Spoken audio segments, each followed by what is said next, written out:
Hello, this is Nevada Steve. I just wanted to do a follow-up on this IOR Valdada optical rifle scope here that I have. I put this on there quite a while back ago. I also kind of want to do a quick little roundup of some of the things I've done to this Remington 700.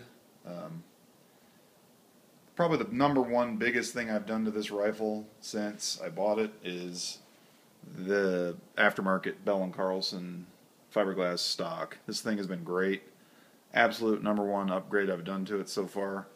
The original factory stock, as many of you might know or have guessed, they're not that fabulous. It'd probably work just fine if all you're doing is deer hunting at, a few hundred yards, couple hundred yards. And it was a lot lighter. This new stock's a little bit heavier. I'll touch on that in a little bit as well. But this particular stock is fully bedded with, or it's not bedded, but it has a full aluminum bedding block. It has a aluminum contact with the recoil lug, and the barrel is floated all the way down. The only place that this stock touches the gun is on the receiver. And then when it does touch it, like I said, it's sitting on aluminum, which so far I haven't felt the need to bed it yet, although that might be something I do. I'll have to take a peek at it after I've shot it a few more times to see if it's got any real bad pressure points from the vibration, or I can see marks possibly on the receiver or on the stock somewhere where there's a little bit of a pressure point. Let's see. The other thing I've done to this thing, you might not be able to see it too well, down there on the fore end. I put this bipod on it way back when. It's been on there ever since.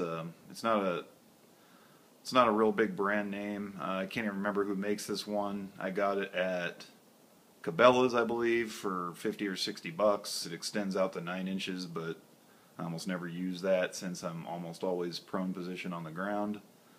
You can see also no muzzle brake on this thing at this point. One of the other things that this stock has really helped with is the recoil.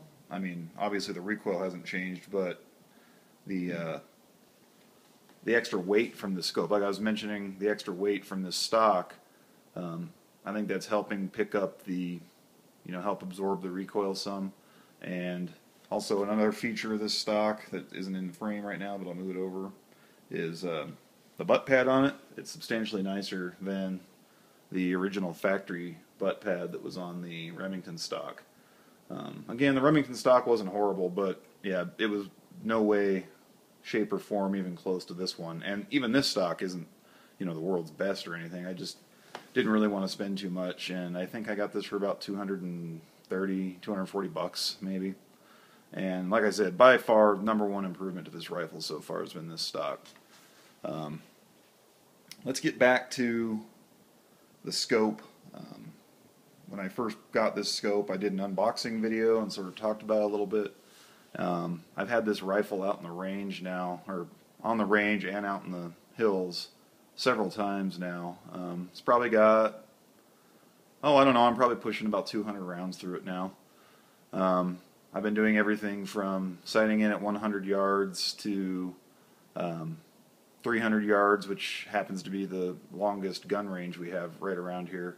And then I've been out in the mountains around here, and I've been doing 500 and 600 yard range shooting, which has been a really good time. I'm proving out that this gun is definitely capable of that. I've got a couple videos of me shooting water bottles and whatnot at 600 yards. Not too impressive by any means, but I don't know. I feel pretty good when I get out there and I can come up with a firing solution and hit a couple 1-liter bottles without too much trouble. I'm planning on going out longer, maybe 800 to 1,000 yards here this summertime, when I can find a better spot to do it. It's pretty busy out here in these hills, even though you'd think you'd never see anybody out there, and then, there's somebody out there. But we'll be working on finding a better long-range area. One of the other things I've done to this rifle, you can't really see it in this video frame, but I bedded the that Weaver scope rail, the scope base that's sitting on there. It's a one-piece Picatinny rail style, It had a little bit of gap on it, and I decided instead of torquing it down with a little bit of gap, I bedded it out.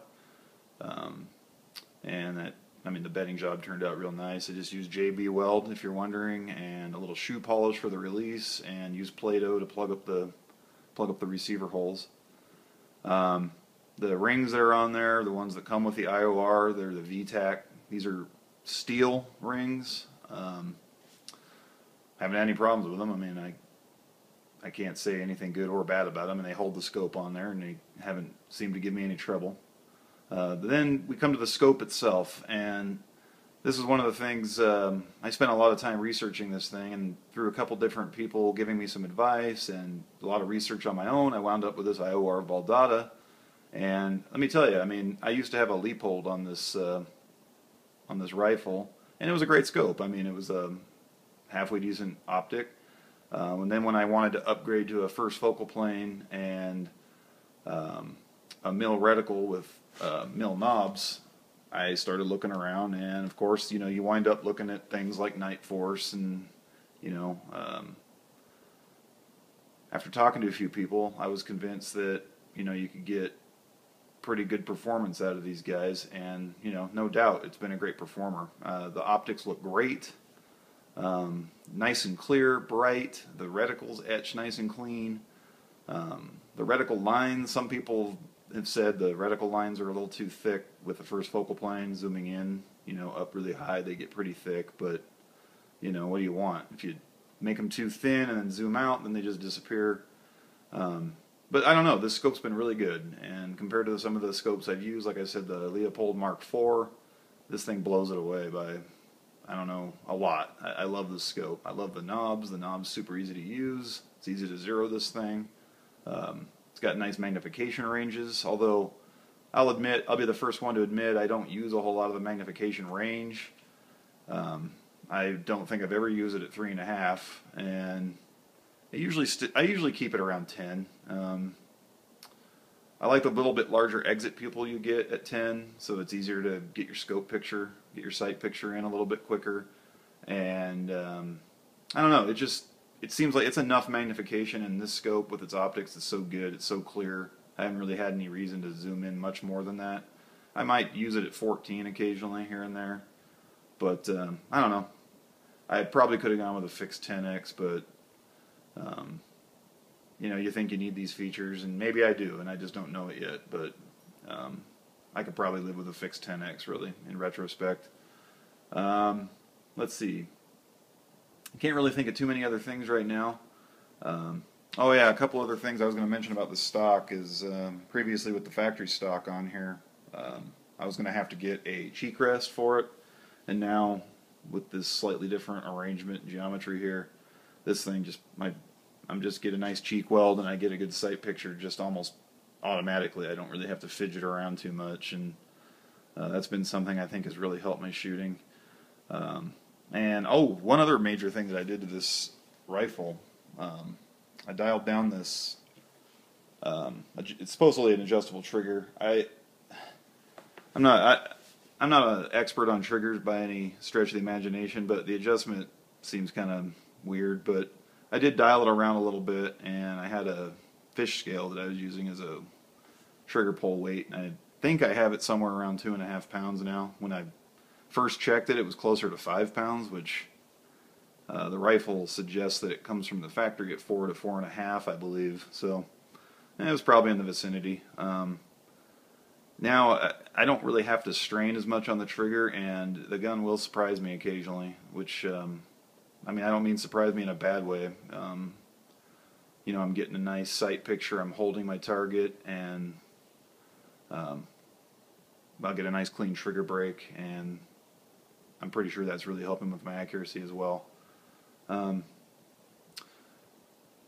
That's about all I think I have to wrap up on this rifle. I've been very impressed with it. I mean, you know, for being a Remington 700, I knew I was going to have to do some things like the stock and possibly bed it and whatnot, and maybe someday when this barrel gets worn out, put a bull barrel on it, or at least something a little heavier.